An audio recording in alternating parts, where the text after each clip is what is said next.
Welcome back to Inherited Dawn, a One Piece podcast. We are breaking down chapter 1181, titled The Foundation of Domination. And what a foundation it is. We are finally getting the official Imu-certified breakdown of how the world government's ultimate power actually works, and it is so much darker than just some broken devil fruit. He lays out his entire philosophy this chapter. It's a mission statement for the Void Century.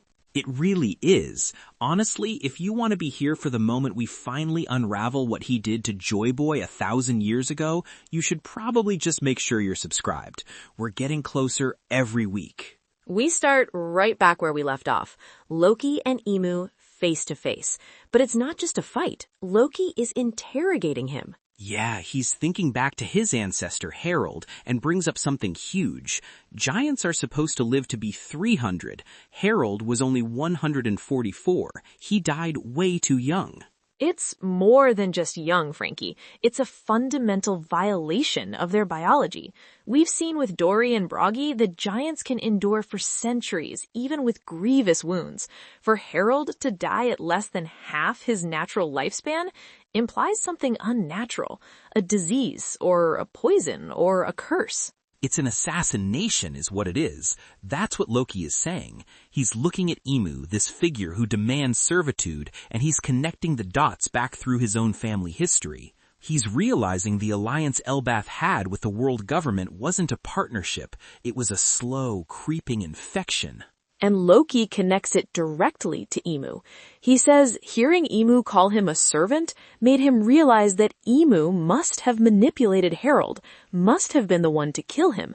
It reframes Elbaph's entire history with the world government. What they thought was an honorable alliance may have been a leash from the very beginning. The accusation is just hanging in the air. This isn't just a political squabble anymore. This is a blood feud. For Loki, this is centuries of family history being spat on. He has to know the truth. This is for his father and his father's father, all the way back. Imu's response is chilling. He just says he was the one who was troubled by what happened that day. No denial, no confirmation, just this cold, detached statement. Bro, that's worse than a confession.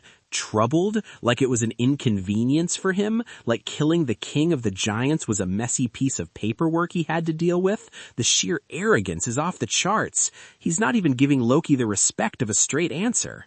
It's a power play.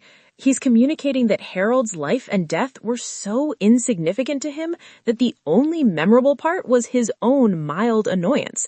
He's asserting that he is so far above Loki and all giants that their very existence is trivial. That's all Loki needs to hear. He just explodes. The art here is insane.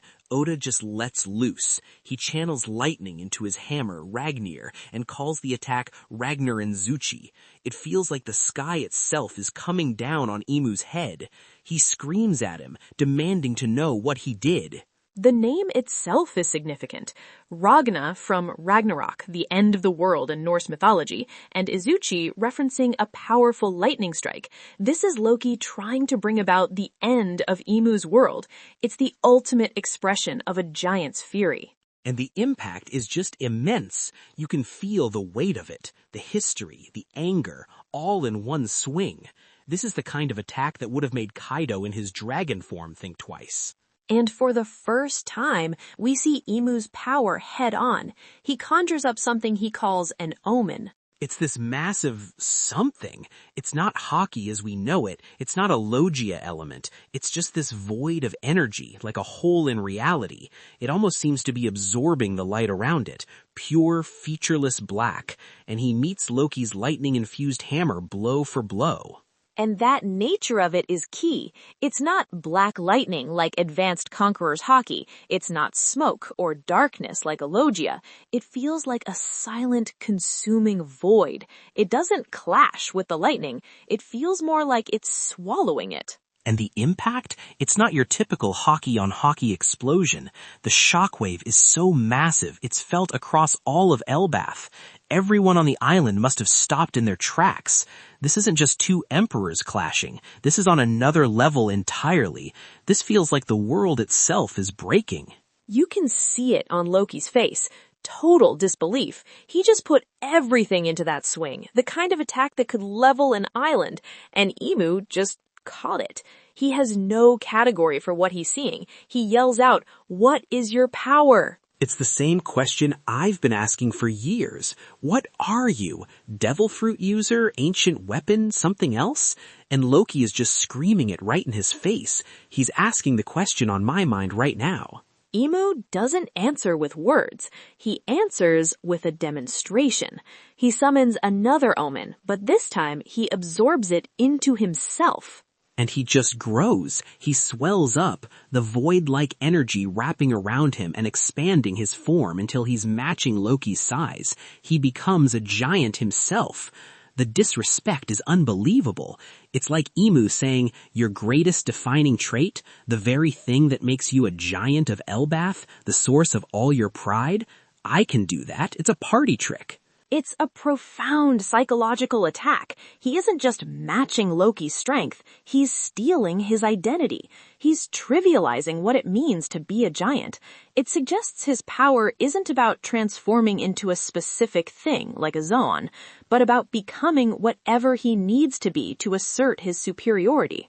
It's like if he fought Mihawk and just conjured up a sword that was even better than Yoru, or if he fought me and just built a bigger, better battle bot on the spot. He's a cosmic copycat, but he's doing it to mock you. He calls Omen his military might, and then he adds that it's a power that resides in all things. Okay, hold on. In all things. What does that even mean? Is it like the Force? Is it just latent energy in the world that he can command? That's a fundamental universal power, not a devil fruit. That's way bigger.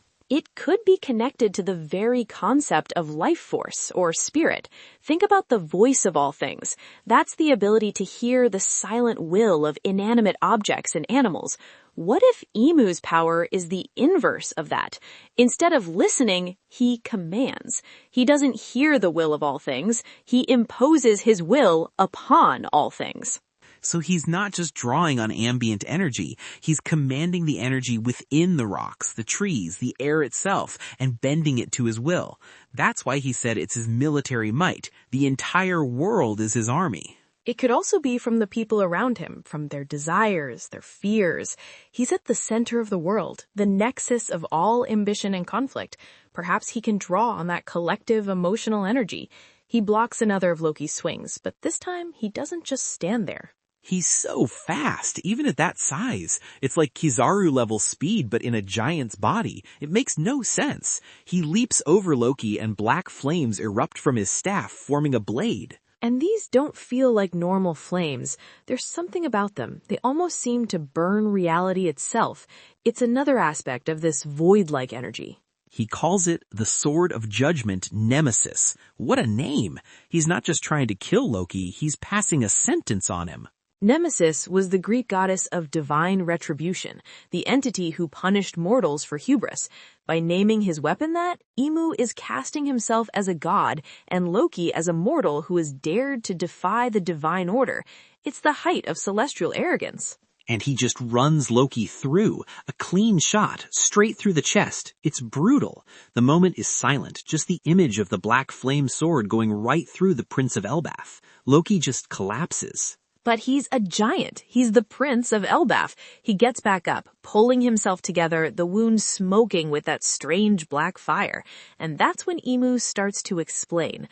This is where it gets really dark. This is the speech. This is the ideology of the empty throne. He's not just monologuing, he's preaching. He's giving a sermon from the high altar of tyranny. Imu says that the nature of man is to crave strength, but when that power is gained too easily, it leads to what he calls corruption. Okay, so that's one. Easy power equals corruption. You see that all the time with people who get a powerful devil fruit and immediately think they're invincible. We saw it with Caribou, with Enel. They got a Logia and thought the world was theirs. They didn't earn the strength, so it rotted them from the inside. It's the core philosophy behind why the Marines value training in hockey so much. They believe strength must be forged through discipline. Imu is taking that concept and twisting it to justify his own system. He's implying that any power not granted or controlled by him is inherently easy and therefore corrupt. Then he says when someone chooses servitude out of self-interest, it leads to covenants. Covenants, like a deal, a pact. You serve me, I give you protection or status or power. That sounds a lot like how the celestial dragons operate, or how they bring kingdoms under their banner. Pay the heavenly tribute and you are protected. Defy us and you are destroyed.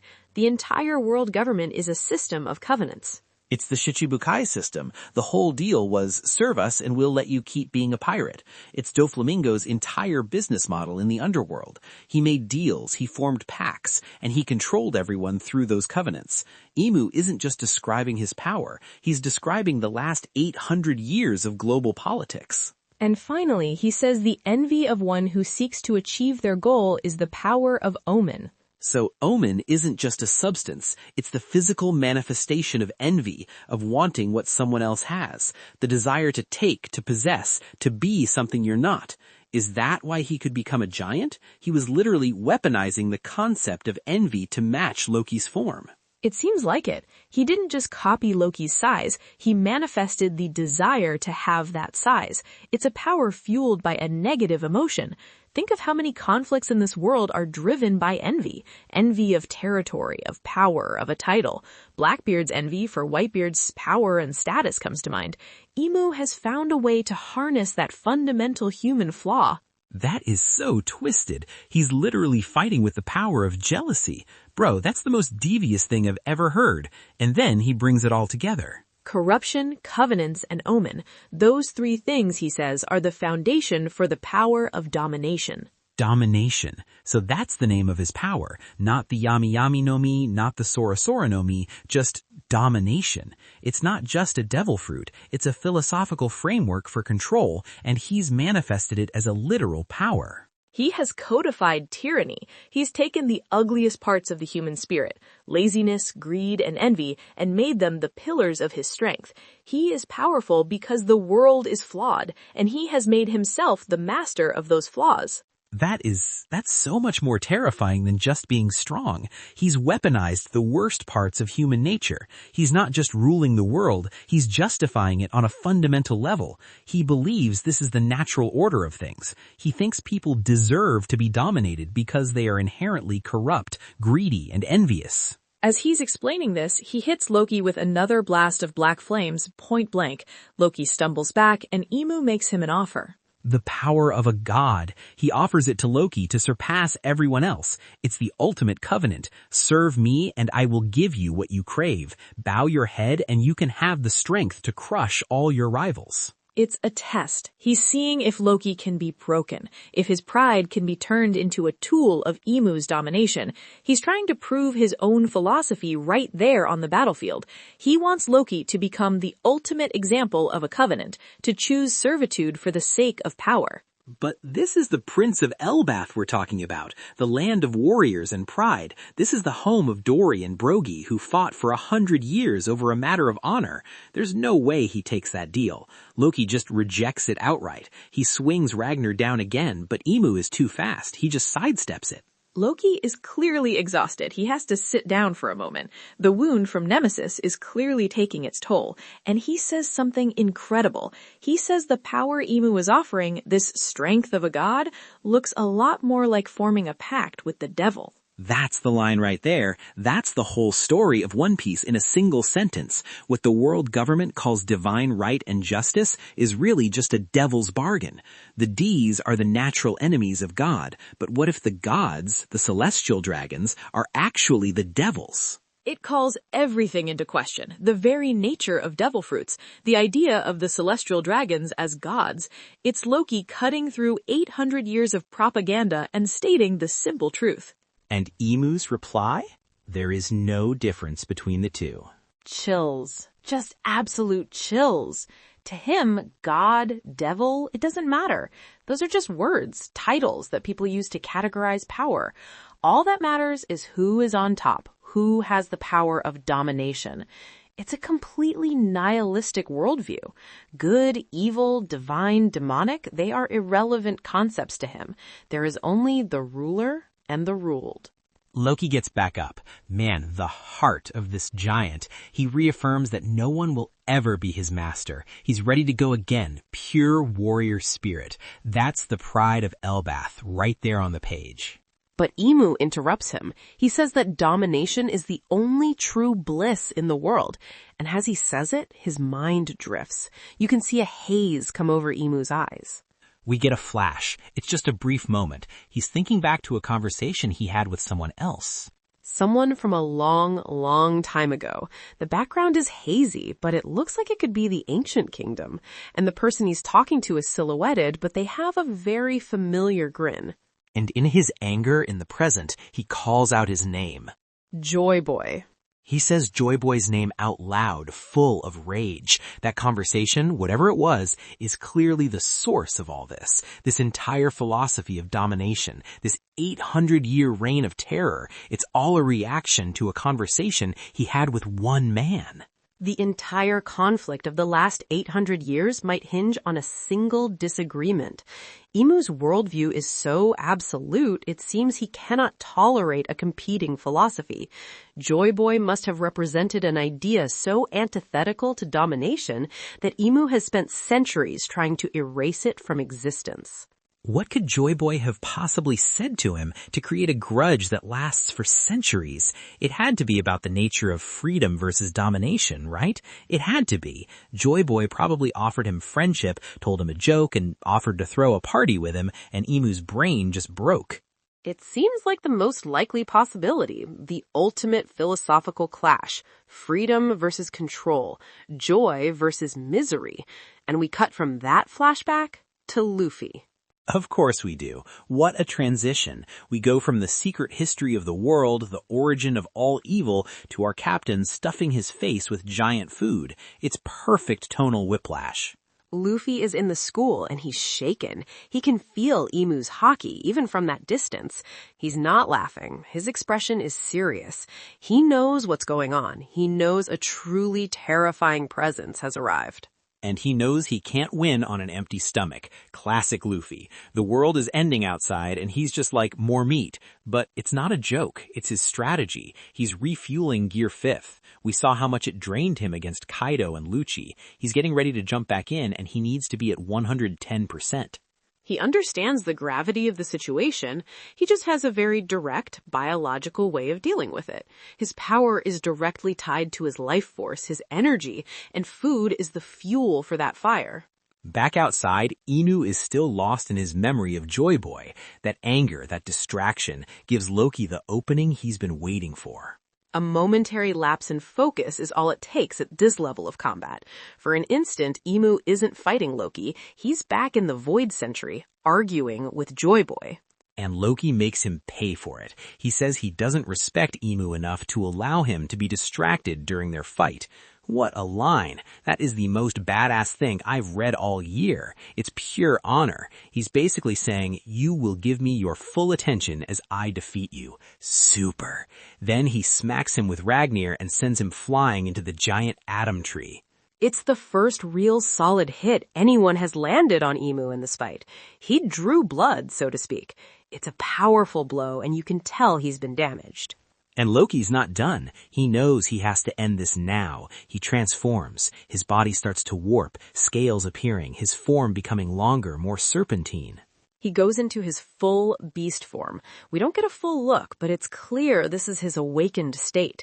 The clouds above Elbaph swirl, and his haki is immense. This is his final gambit. This is his peak. All that pride, all that warrior spirit unleashed. He unleashes an attack called Thorheim, another direct reference to the gods of his homeland. It's a massive vortex of wind and lightning centered on his body, and he launches it directly at Imu. Imu is forced to block it with his own power, conjuring a massive shield of Omen. It's a massive explosion of energy. The two of them are locked in this final struggle, a maelstrom of white lightning versus a silent, all-consuming void. But the look on Imu's face isn't anger. It's not even annoyance. He's smiling. A genuine, almost pleased smile. He sees Loki in his full beast form, this monstrous serpentine dragon-like creature, and thinks to himself, Nidhogger has truly returned. Nidhogger. Okay, lore brain, what is that? My knowledge of Norse stuff is pretty much what I've seen in movies. In Norse mythology, Nidhogger is the serpent or dragon that gnaws at the roots of the world tree Yggdrasil. It is a primal force of destruction, eternally chewing on the foundation of the cosmos, threatening to bring everything down. The Atom Tree on Elbaph is their world tree, and Loki just slammed Imu into that, and now he's transformed into the very beast that is destined to destroy that tree. Whoa. It seems Nidhogger might be the name of Loki's fruit, a mythical zoan, perhaps the Hebi no Mi model Nidhogger, or perhaps it's a title, a state that the user of his fruit can achieve, a mythical beast capable of threatening the foundations of the world. So Imu isn't just fighting the Prince of Elbaph. He's fighting a mythological concept of destruction made real, and he's happy about it. He wanted this. He was trying to provoke this transformation the entire time. That offer of power wasn't just a test. It was a goad to push Loki past his limits. It's like this is the real fight he was waiting for. Everything before this was just a preliminary. Perhaps the power of Nidhogger is something he recognizes from the Void Century. This is just, wow. The scale of this is off the charts. We have the personification of world domination fighting the living incarnation of the beast that chews on the roots of creation. This is mythology coming to life. Bro, this is what One Piece is all about. Super. It certainly puts the stakes into perspective. The fate of Elbaph and perhaps the world hangs in this balance. The author comment this week from Oda is kind of sweet. He just talks about seeing the band Mr. Children live and how their lyrics make him realize so much. Just a little wholesome moment after all of that. It's good to know he's enjoying himself. A mind that creates a story like this needs its own sources of inspiration. Absolutely. He deserves it. I can't even imagine what's coming next. This whole chapter was just a power-scaling nightmare and a lore explosion all at once. There are so many threads left hanging. The nature of domination, the conversation with Joy Boy, the identity of Nidhogger. All right, before we get into predictions, what do you think of Imu's power system? Is domination the peak of what we'll see in the series? I have so many theories, I feel like I could talk about this all day.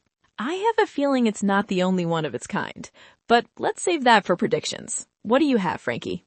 Okay, prediction 1, Luffy. He's been eating, he's felt the hockey, the fight between Loki and Imu is reaching its absolute climax. I predict that next chapter, as they're locked in that Thorheim struggle, Luffy reappears, not just as Gear 5th Luffy, but as a full-blown giant Gear 5th Luffy, fueled by all that Elbaph food. He's going to interrupt their fight and stand shoulder to shoulder with Loki. A full giant Luffy. That would be a sight to see. My second prediction is about the name Imu used, Nidhogger. Imu seemed excited, like he was waiting for it. I think Loki's fruit, or whatever it is, has a direct connection to the Void Century. I predict we'll get a flashback, maybe from Imu's perspective, showing the previous user of that power fighting alongside the original Joy Boy against him. That's why he recognizes it. An ancient ally of Joy Boy. That would explain Imu's personal interest. Interesting. Okay, my turn. Let's hear it. My first prediction concerns the conversation with Joy Boy. Imu was clearly enraged by it. I believe the conversation wasn't just about freedom. I think Joy Boy offered Imu a covenant. He offered Imu friendship, a place as an equal, and Imu perceived it as an insult, a form of servitude. He twisted Joy Boy's offer of camaraderie into a component of his own philosophy of domination. The anger comes from a fundamental misunderstanding of friendship. Whoa, so Imu's entire evil plan is based on him not understanding how to have a friend? That's both tragic and terrifying. My second prediction is about the power of Omen. Imu said it resides in all things and is fueled by envy. I think we're going to see him turn that power on the Straw Hats themselves. I predict he will use Omen to manifest dark versions of the crew, reflections of their deepest envies or insecurities, and force them to fight themselves. Usopp would have to fight a version of himself that's a brave warrior of the sea. Sanji would fight a version that has surpassed Zoro. It's a psychological weapon, not just a physical one. Man, that's dark. Okay, I can totally see Oda doing that. That would be a brutal final test for the crew. That's all I have for this week. And that's all for this episode of Inherited Dawn. We will see you all next time.